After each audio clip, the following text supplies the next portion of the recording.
So, Aman, I'm really pleased to hear that you're a computer scientist. We've got quite a number of them, by the way.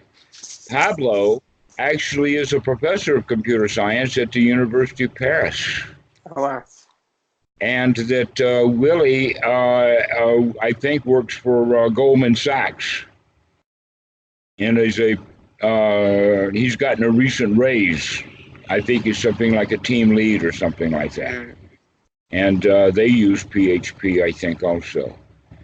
Um, Yeah, a number of the people I met through Spuds are also uh, working in software, and I think it's a combination of kind of the engineer's mindset sort of towards mhm. Dharma, and then obviously it helps that software generally pays well, and so you have maybe a little bit more free time to explore these kinds of things.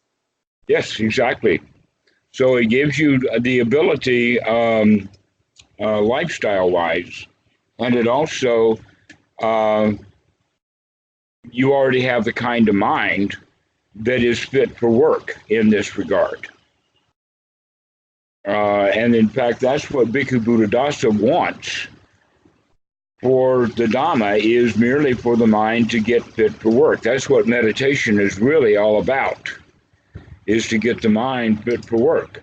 Well, the general process then of Anapanasati actually works for everyone, but that those who already have some skills can move through Anapanasati fairly quickly up to the level of getting the mind really fit for work so that you can see the Dhamma very easily.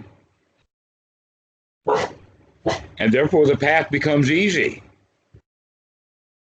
As so long as we're developing that skill that is needed.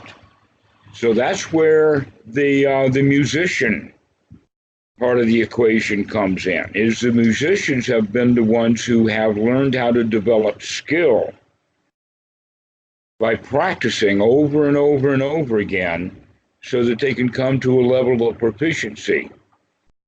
And that what we're actually looking for then is for the computer scientists to develop that same level of proficiency so that because your instrument is your life. And we're going to practice that until you become not just skillful at it, but that you become a master musician who then can play his way through life no matter what you're doing. It's a joy. Yeah. Everything you do is joyful. This is what is meant by the path that the Buddha has laid down. But because of various issues around the word magic, that the Western mind has somehow confused the Buddha with other spiritual leaders like Jesus's and Muhammad's and Joseph Smith's and that kind. All right, to where, oh no, what the Buddha was looking at is what is the end of suffering, and it winds up being when the mind is unified. This is what is meant by the word samadhi. And yet the Western idea has been wrongly translated as concentrated. The word concentration actually means like taking the things that are unnecessary out and leaving it down to the essence.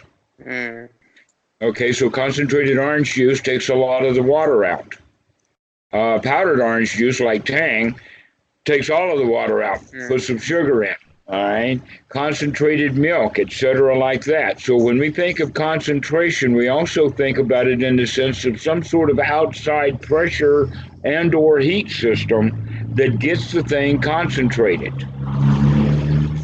And so all of these words around concentration indicate that it's not this samadhi that the Buddha has been talking about. Samadhi has a different definition, and I found actually one recently in the sutras, and I said, bango, I've got to teach this to the students. And it's like in a tent with a ridgepole, like a yurt. Do you know what a yurt is? I don't. My It's a circular tent that has ridge poles that come up to a peak apex. And that peak apex is kept together by a ridge pole in the middle. And that summit point of that yurt, the summit of that yurt is called the Samadhi point, or the Samadhi. It's the gathering together of all of the points. Okay, an American Indian teepee would have that Samadhi point right there at the flap where they open it for the smoke to come out. All right. Capitol buildings and many, many buildings in Asia will be built so that there is an apex or a one point, like the Capitol building. Most buildings that are state houses or Capitol buildings all over America will be built with a dome such that there is a top point or an apex. All right? That's you. When the mind is noble, everything collects together at the top of the mind, literally, so that we become unified in mind, and that this unification of mind is not something that happens over time because we're practicing something else. But it does become more and more unified over time when we practice doing just that, unifying the mind, which is also another way in the beginning of making the mind fit for work. Because if we can get the mind in the state of being fit for work, unified and observant and alert all the time, basically what else do we need? I mean, we can be happy all the time because we can remember to be happy anytime that we think of it, and we think of it often. Unremitting happiness becomes from unremitting mindfulness. So this is what's going on, that, see, the martial artists begin to have that a lot, but even for them, it doesn't last long. That, in fact, one of the issues about going for a 15-round boxing match is to see what the guys are going to do after they both get really tired and they can't think anymore. Okay? That's the problem, is that the human mind does get tired. You know that, but you also know that as you gain skill, you can stay working with code for longer and longer periods of time. Yep. All right. That's also what we're going to be doing here with that, is keeping that mind that's fit for work to do code is now going to be the same kind of mindset that you're going to use to run your whole life, rather than let it go back on automatic pilot, which is the normal way that we do it. Normally what computer scientists do is they use great mental stuff while they're using their computers and doing computer science and thinking things through. Mm-hmm. But then when they go home, that mindset takes a vacation. And we go back to the old way of doing it because the old way is easier. The old way is, in fact, what we call the instinctual way. The very programming that we were born with is almost like the BIOS. That we go back to BIOS. All right, we put the mind to sleep. We put the main processors to sleep and go back to BIOS level. All right, so that's what happens with the reptilian minds. In fact, the back part of the brain is what looks like a reptilian mind, so much that the original guys who were doing autopsies and all of that kind of stuff, they're the ones who named it that, because the human brain, that part of it, looks very much like the brain of an alligator. Alligators have been around 100 million years, and everything that an alligator does that we can do, we do it with that part of the reptilian brain. Stand up and walk around or swim, open our mouths, chew food, smell, hear, sight. All of that stuff is actually connected directly to the reptilian brain through the brainstem. But one of the things that the reptiles don't have is the fact that for the human being, and I would imagine that it has a lot to do with fur, that as the humans have lost their fur, our fur has been replaced with neurons.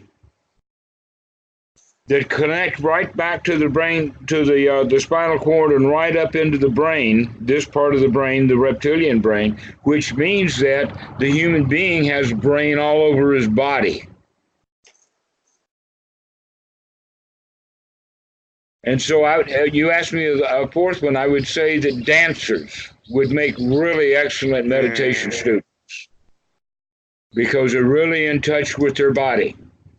But musicians are also often in touch with most of their body, especially the important parts, especially if they play wind instruments, because they've been paying attention to their breath for a long time. How to take a very quick in-breath and then let that breath last for a whole bunch of notes, and then,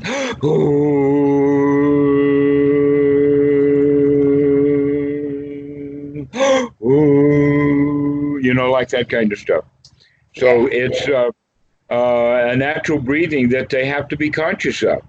Now, the neuroscientists have found recently that when people are hooked up to functional MRIs, that they've got the computer stuff done so that an actual MRI now can be done with nothing but a skull cap of sensors.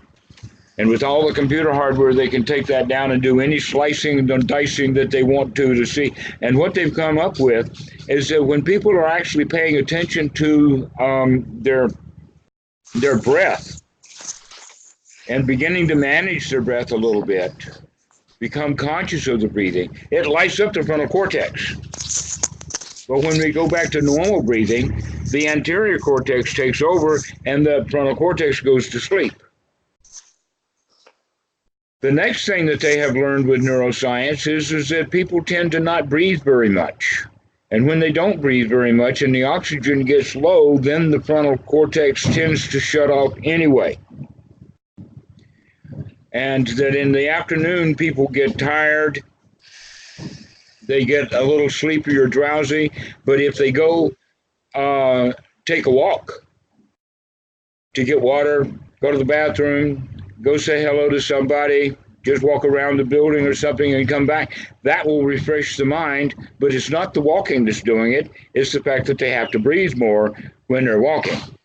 And so they oxygenate the body again, and now the frontal cortex will work for another 10 or 15 minutes. But if you start doing your breathing while you're sitting at your desk, you'll be able to keep the mind oxygenated more and more.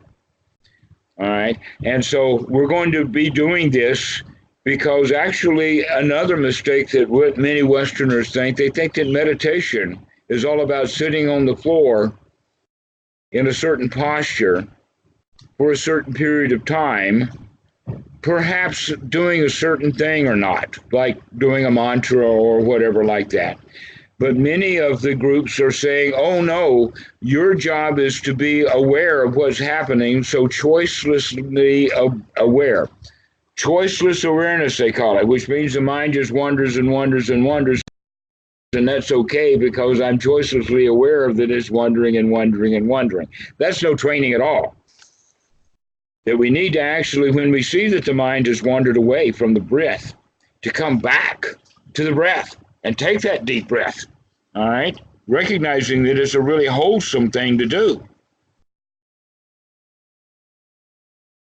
To take a deep breath, 2 or 3 sometimes, and get the mind really focused on the breathing so that we become aware of the body. Aware of the body. Over and over and over again, we keep coming back to the breath, taking a deep breath, and by doing that, and by taking the pleasure in that breath, we also take pleasure in the fact that we have just thrown out all of that stuff that was in the mind. That basically by saying somewhere, aha, I see you, Mr. Running Away Mind, but my intention and my right view is to let's come back to the here now, and I'm going to use the breath as an anchor to do that.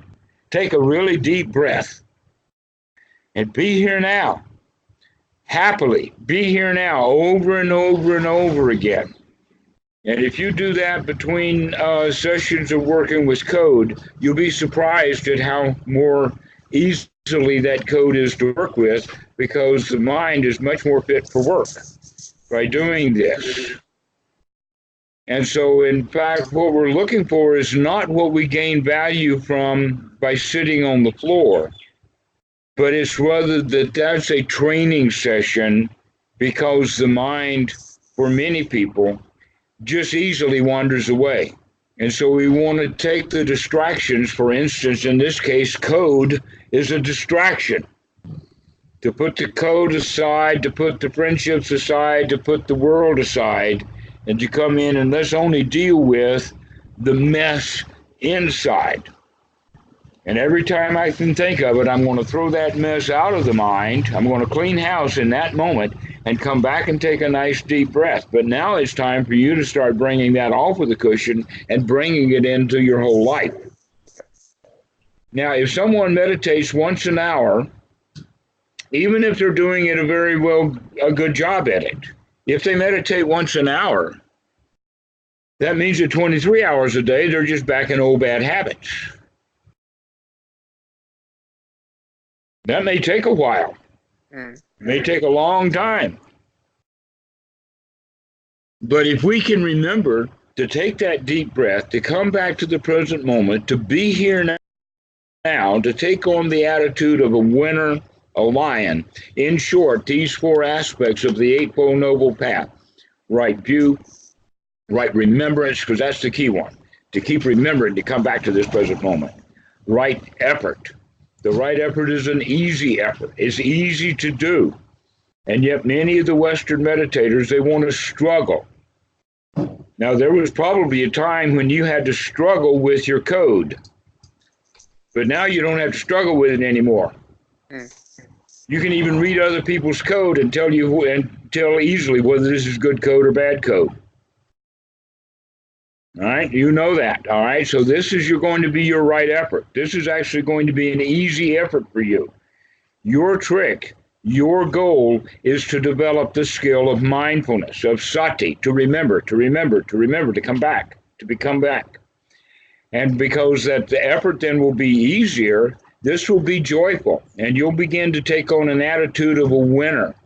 Now, you've already started developing that because the winner's mind is, I can write code, and somewhere along the way, you just finally decided you can do this, that you're actually worthy of the degrees that you've gotten. All right? Now you need to add that to your whole life. Yeah. Yeah, the whole life. Every moment, I'm worthy. Every moment, I'm a lion. I am not a victim. I do not need to buy things in order to feel good. I can manufacture feel good right here, right now. I do not need a religion to feel good. I can manufacture feel good right here, right now. And at your stage, beyond being educated, you can also say that now the educational system, you don't need it anymore.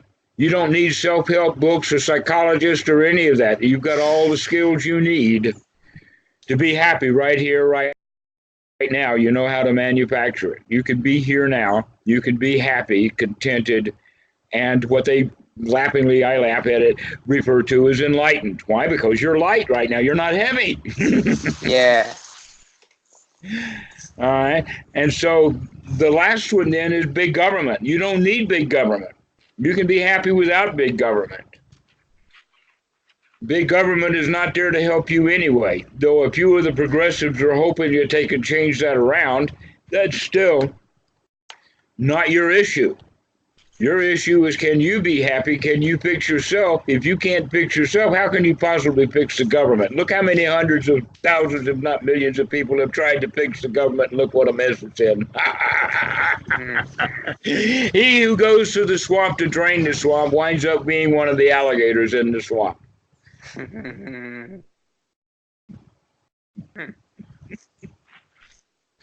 Or gets eaten. Yeah.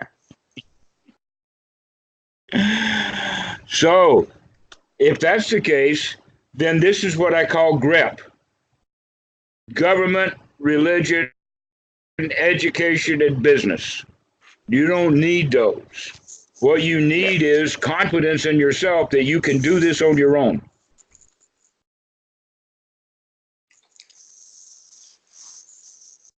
That's the first joy, the joy of knowing that this is my job. I cannot blame anyone. Hmm.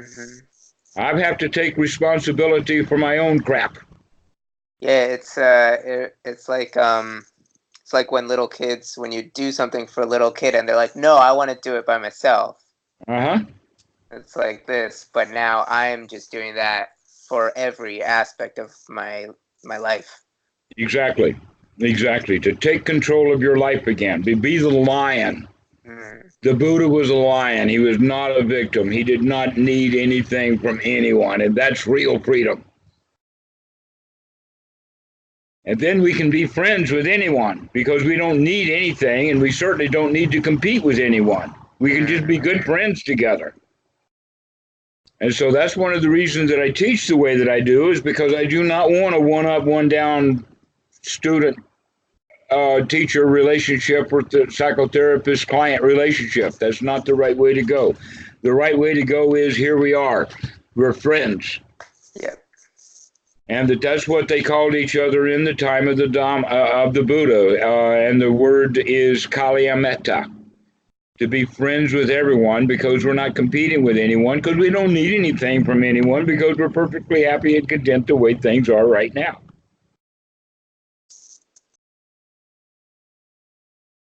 And that's a marvelous state of mind to be in.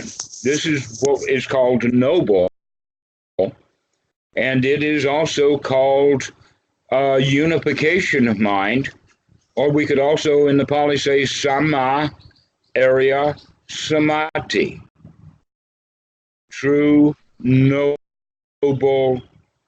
mental state that is capable of being in the here now anytime that the guy remembers to. And he's good at remembering.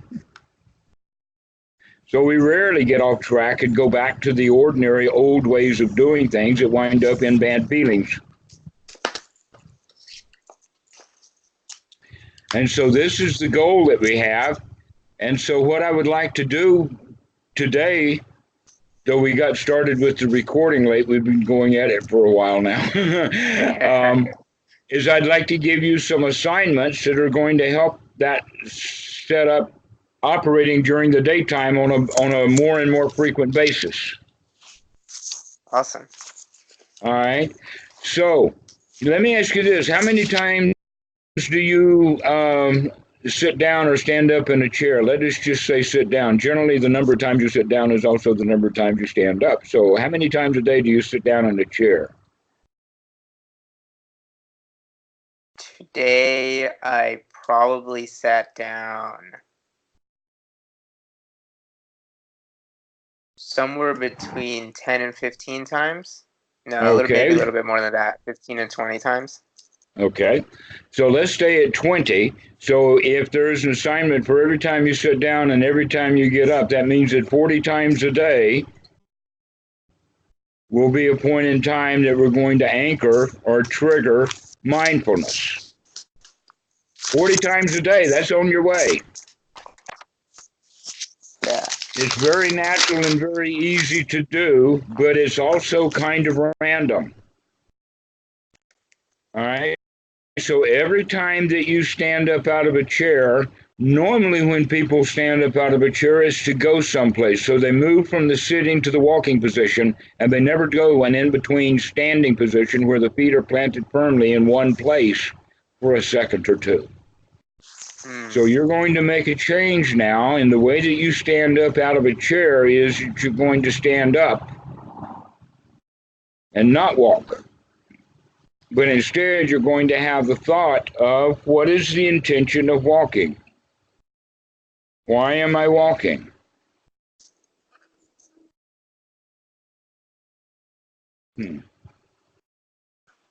Somebody says live colon 944 CCOA 61025 is trying to call, and I don't know such an ID, so I think I'll just let it slide and not add them to the call because I don't know who it is. And that name sounds like it may be a computer. Yeah. Might be spam. Okay, so every time that you stand up, you're going to think about the reason why you're standing up or going. In other words, you're going to start into that part of Paticca Samuppada, which is what we call wanting or intending. So you intend to do something. Start to mark this intention. Why are you getting up? So you stand up and you stand and you say to yourself, I intend to go to the bathroom. I intend to leave the building. I intend to get a drink of water. I intend to go raise hell with my friend. Wait a minute. I intend to go to lunch. Okay. These are the kinds of things that you will intend to do, plus a whole lot more. So every time that you stand up, you're going to actually stand up. Now, many times the students report back that this is really hard to do, and that they will think of it after they get halfway across the room. There's two possibilities. One is to, as soon as you do recognize it, wherever you are, after you leave the chair, stop then. And so what is my intention and why am I doing this? Stay the winner. Don't say, oh, I should have thought about that when I got up. Oh, poor me, my mind is broken. That's a loser's attitude. But rather, if you think about it, then you do it. Or if you really want to get strong with this stuff, you can say, okay, I'm going to go back and sit down. Now, if you're already out to your car, don't do it like that. Yeah. But if you're just down the hall a bit, go back and sit down and say, I'm going to do this. I'm a winner here. I'm going to stand up this time, and I'm going to tell myself and remember why I'm getting up.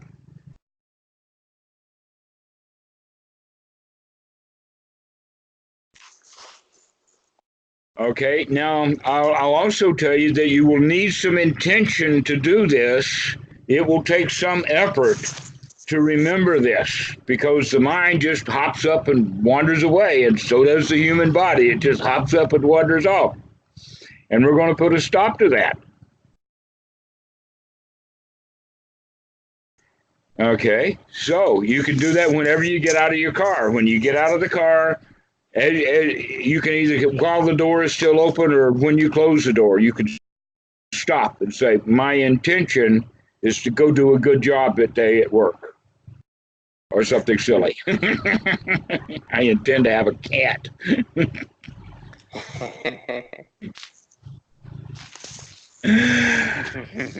All right, so you got that? You kind of understand that this is going to take some effort because it's hard for students to remember to do this, and yet I do it every time and say, oh, how easy this is. Why is it so difficult for students? And yet I've had students be here practicing that right in front of me here at my house because I have students in and out a lot.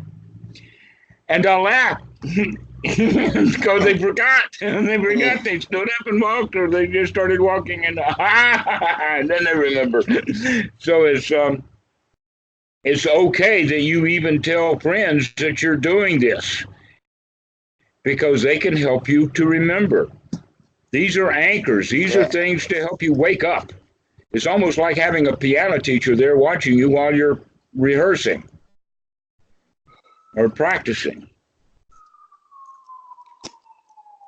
The sitting meditation is the time when we're doing it alone, like in private practice for the student. In fact, I, as a piano student, know that when I'm practicing, I don't want anybody in there. I don't even want my mother listening. Go away, Mom, I'm practicing. This is not for you to, to listen to. But do you know the quality or the concept of busking? No. Okay, buskers are the musicians who, because they have the time and they really want to play their music, they go right out on the street. And if people are around, then they play whatever music that they remember how to play. And when the people are not around, then they just practice notes, scales, chords, whatever. And so it moves back and forth between practice and practice and performance, depending upon the crowd that they have around. This is is also exactly how we're going to play or practice the Dhamma. That we practice alone and in seclusion to get to get enough music together so that we can come out and perform in public. And your number one musical instrument is going to be your smile.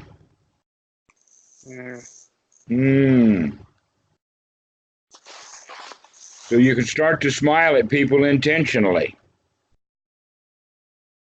You can also, every time that you stand up, remember, why am I standing up? And this will start off that engine of becoming mindful, because it's really hard once you do that to then become unmindful and just leave. No, once you stand up and you become mindful, that mindfulness will trickle along with you as you're walking down the hall, and maybe even have a positive influence on what happens when you get wherever you were going. So now let's look at the other half of the equation, and that is the sitting down. So again, about 20 times a day, you're going to sit down. And when you sit down, we're going to do it in a specialized way from now on. Every time that you sit down, you're going to do it as if this was a point in mindfulness practice, so that it's also exactly the same thing as if you were sitting down on the floor in seclusion. The first thing that you're going to do is you're going to take a really, really nice deep breath. And then you're going to let out a relaxing, tranquilizing, if you want to use the word, relaxing out breath. And really be here now. Literally, as you take a load off your feet, take a load off your mind. Empty the mind in the sense of whatever the hindrances were, and put in the mind what is happening in this moment. Oh, I'm sitting down and this is really nice. This is comfortable. This is something worth smiling over. Maybe even a laugh or two.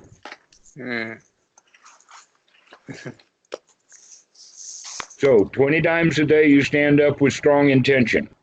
20 times a day you're going to relax. You're going to sit down. You're going to do anapanasati at least for a few breaths. Long breath, 1, 2, or 3 of them. And then whatever you're going to do, sitting back down to your keyboard, you don't have to hold the cat. Yeah, no.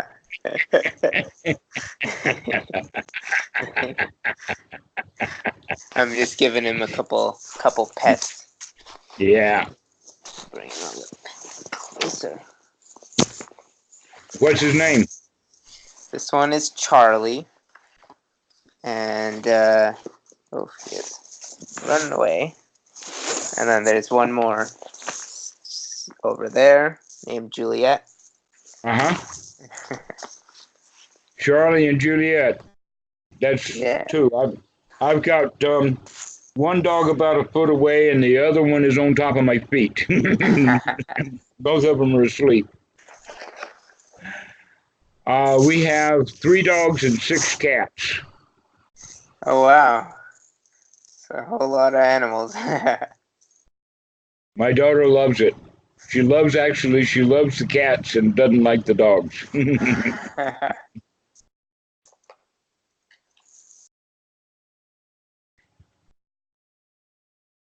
I think that's because she's in control of the cats, in the sense that she goes down and picks them up and takes them into the house or whatever like that. But the dogs, they want things from her when she's eating or whatnot like that. So that's why. But she actually does like the dogs too. Yeah. But she likes to be in control. She's a warrior already, 6 years old. Yeah.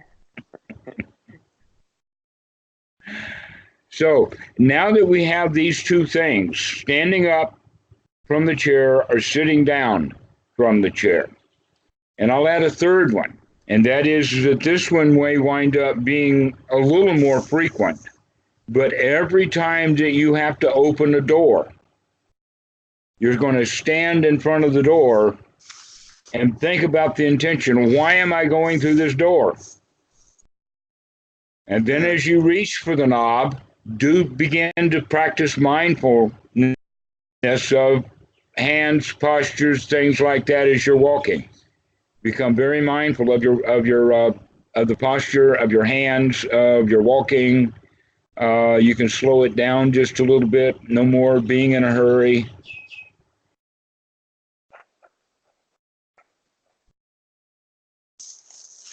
And in general, you can start to pay attention to the hands. That when you grasp and reach for something, I'll use this USB hub.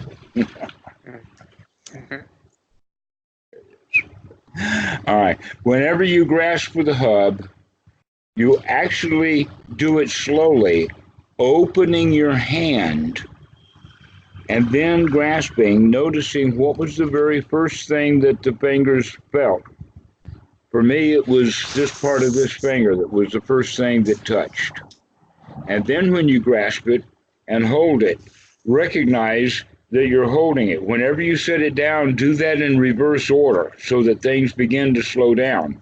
One of the values of this, for instance, is that you will stop losing things because you're so mindful when you're setting things down that you know what you're doing. The only things you'll lose are the things that you were not really mindful of when you set them down. So become mindful of the hands in general. On top of these three things, opening a door, standing up out of a chair, or sitting down in a chair. And these mindfulness techniques will really start to pay dividends, and you'll notice it.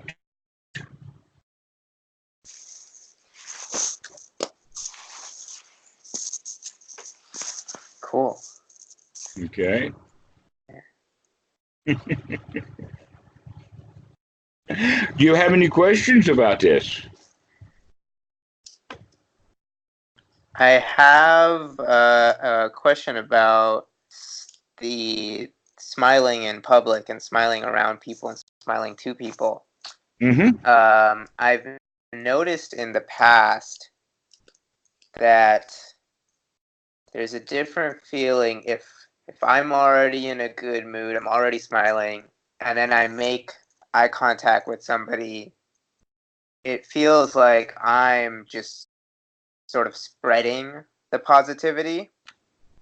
And I've also noticed times where if I'm very in my head and I'm walking down the street and then I make eye contact with somebody, I feel like I'm smiling out of a place of weakness or there's kind of I don't know. It's a defense instead of giving out positivity. All right. That's really excellent observation on your part. Congratulations that you can already see that. Now, what that means is underneath that smile, or when you were, say, in your head, more than likely, then the feeling of fear comes up. And so the smile becomes reluctant because you say it comes from a state of weakness. All right. So that's exactly the right point in time to say, aha, Mr. Weakness, Mr. Trepidation, Mr. In your head and not here in the moment. I see you. Yeah.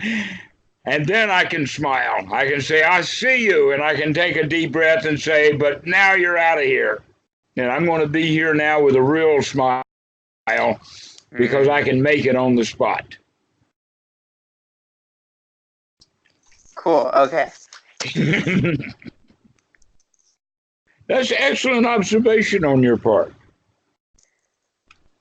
Just when you need that smile most, it ain't there. Huh?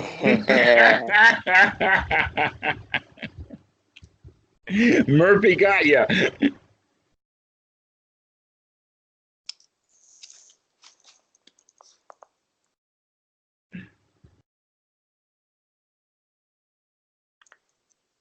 You say you're in Seattle. Do you know Noah?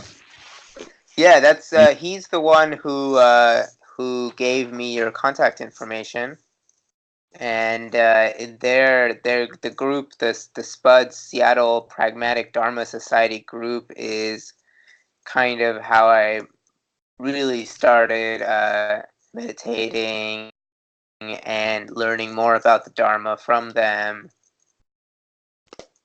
Because Yeah. you're one of them now. Now they're an us. Yes, I am one of them. I am also a Spuds.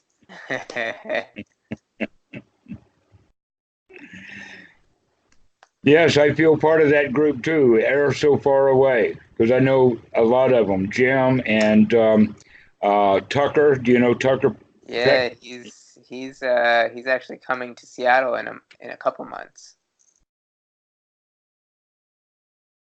So yeah, it's good to have friends. Yeah.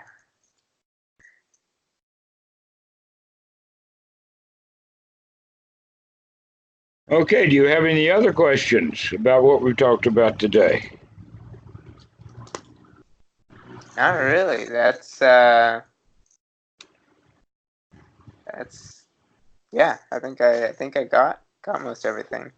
Okay, well, to cap up or to sort of wrap up, what we're really looking for is a state of mind that's really fit for work. And when we're off in our head, the mind's generally not fit for work.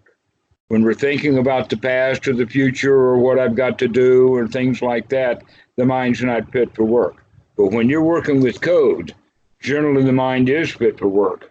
Because when it's not, you know it and you don't like that. All right. So we're going to change the focus of that mind fit for work and bringing it into more broad avenues. Because we know we've got that skill to pay close attention. We're going to need that a skill because we're going to put it into effect mostly throughout the day.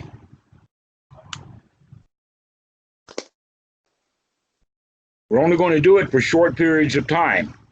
But over and over and over and over again, these things will begin to have effect so that you do it when you're not walking through a door and opening the door. You can do it all the way down the hallway, that kind of thing. So we're looking for allowing yourself when you sit down to have a little nibbana moment. Be the best that you could be every time that you sit down. Ah, this is really nice. I really like this. That's the mentality to have.